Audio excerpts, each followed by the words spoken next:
شہرنامہ Urdu segment میں آپ کا خیر مقدم ہے۔ آپ کو جیسا معلوم ہے کہ خلیجی ممالک اس وقت بارود کے ڈھیر پر بیٹھے ہیں۔ اسرائیل کی یزیدیت سر چڑھ کر بول رہی ہے اور غزہ میں معصوم بے سہارا لوگ اس کے ظلم کا نشانہ بنے ہوئے ہیں۔ حالانکہ دنیا زبانی جمع خرچ میں یہ کہہ رہی ہے کہ یہودیوں کو یا اسرائیلیوں کو جنگ روکنا چاہیے، لیکن کوئی عملی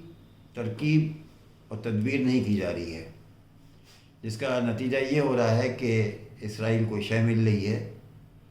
اور وہ مسلسل غزہ کے لوگوں کو کارپیٹ بامبنگ سے،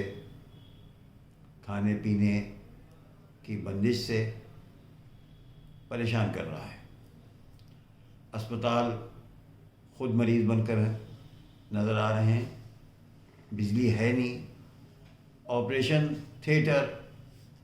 ملبے کا ڈھیر ہو چکے ہیں اور ایک عجیب سما ہے۔ مغربی ممالک ایسا محسوس ہوتا ہے کہ اس جنگ سے دلچسپی لے رہے ہیں، کیونکہ ان میں سے بہت سے ممالک ہیں جو اسرائیل کے ہاتھ ہتھیار بھیجتے ہیں۔ ادھر 50 سے زیادہ مسلم ممالک جو کہے جاتے ہیں ان میں مطلق خاموشی ہے، وہ صرف ایک دوسرے کا منہ دیکھ رہے ہیں اور عملی طور سے وہ کوئی داد رسی نہیں کر رہے ہیں۔ غزہ کا حال یہ ہے کہ سڑکوں پر جو کثیر منزلہ عمارتیں ہیں وہ ڈھیر ہو چکی ہیں، چلنے پھرنے کی جگہ نہیں ہے، لوگ نان شبینہ کو محتاج ہیں۔ اسی بیچ دیگر ممالک، جن میں سے کچھ ایسے ممالک ہیں جو غزہ کے شہریوں کے لیے ہمدردی کا اظہار کر رہے ہیں، وہ کبھی کبھی سامان بھیج دیتے ہیں، لیکن ظاہر ہے وہ سامان بھی کتنا ہوگا جو ان کو کھلایا جا سکے، وہ کتنے ٹینٹس ہوں گے کہ جس میں ان کو رکھا جا سکے، اور مہاجروں کی جو زندگی ہوتی ہے وہ سب پرایہ ہیں۔ ایران کے نائب وزیر خارجہ نے الاقصی طوفان آپریشن کی مزاحمت کی ذہانت اور دور اندیشی کا مظہر قرار دیا ہے اور کہا ہے کہ اگر جنگ پھیلتی ہے تو اسرائیل نابود ہو جائے گا۔ علی باقری نے ایک ٹیلی ویژن انٹرویو میں کہا کہ پچھلے چند برس کے دوران صہیونیوں نے غزہ کو وحشیانہ طریقے سے محاصرے میں لے رکھا ہے، جسے سنبھلنے میں ایک عرصہ دراز صحیح ہے، اور وہ دراصل ذہانت اور دور اندیشی کا مظہر ہے، اور 7 اکتوبر کو اس نے جو فوجی آپریشن انجام دیا تھا وہ بالکل اسی نقطے پر تاکید ہے۔ باقرگنی نے مزید کہا کہ الاقصی طوفان آپریشن نے صہیونی حکومت کے سینکڑوں فوجی نظام میں ایک ناقابل تلافی زلزلہ پیدا کر دیا ہے، لیکن یہ ان کے بیانات تحسین اور تعریف کے ہیں، مگر زمینی حقیقت بہت خطرناک، بہت کربناک اور بہت ہی دردناک ہے۔ تمام بلڈنگیں، عمارتیں ٹوٹ چکی ہیں، جیسا میں نے پہلے عرض کیا۔ اب جو تصویریں آ رہی ہیں ان کو آپ دیکھیے غور سے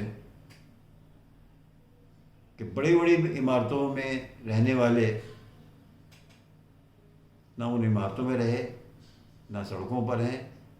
تو پھر وہ کہاں ہیں؟ ان کے بچے، ان کے مویشی، ان کے اجداد، ان کے اقربا کس طرح سے زندگی گزار رہے ہیں، یہ لمحہ فکریہ ہے۔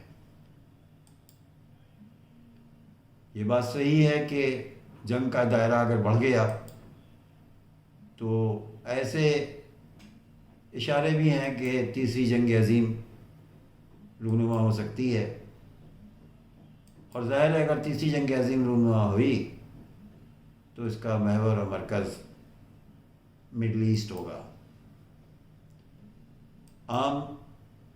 لوگ تو کیا، سیاسی مبصرین بھی اس نتیجے پر پہنچے ہیں کہ امریکہ اور مغربی طاقتیں ہمیشہ کے لیے اس معاملے کو ختم کر دینا چاہتی ہیں، اور غزہ پر وہ اثر نو قبضہ کر کے یا بھگا کر لوگوں کو یہ میسج دینا چاہتی ہیں کہ وہاں کا مسئلہ حل ہو گیا ہے۔ یہ ایک عجیب داستان ہے، جس داستان میں یہ ہے کہ جن عربوں نے یہودیوں کے ساتھ صلہ رحمی کا سلوک کیا تھا، جن کو چھت مہیا کی تھی، جن کو دانہ پانی مہیا کیا تھا ایک زمانے میں جب وہ جرمنی اور دوسرے ممالک سے کھدیڑے گئے تھے، لیکن آج وہی عرب نان شبینہ کو محتاج ہیں۔ ان کے بچے قتل کیے جا رہے ہیں، ان کی عمارتوں کو گرایا جا رہا ہے، اور یہاں تک کہ اسپتالوں کو بھی ٹارگٹ کیا جا رہا ہے کہ وہ اپنا علاج بھی نہ کرا سکیں۔ عجیب قیامت کا منظر ہے، شعلے دھواں اٹھتا ہوا عمارتوں سے، سسکتے ہوئے بچے، کراہتے ہوئے غزہ کے مکین جن کا مکان اب نہیں ہے، وہ یہ میسج دے رہے ہیں پوری دنیا کو، وہ یہ آواز دے رہے ہیں کہ کوئی نہیں ہے جو ہماری مدد کر سکے۔ عرب کے عیاش اور خود پسند، خود پرست حکمراں اپنے جاؤ وشم اور اپنے طور طریقوں میں مبتلا ہیں۔ انہوں نے ایسی کوئی چیز نہیں کی کہ جس سے اسرائیل دباؤ میں آ جاتا۔ بہرحال جنگ جاری ہے، جنگ کتنی دور تک جائے گی یہ ہم سب بہت جلد دیکھیں گے۔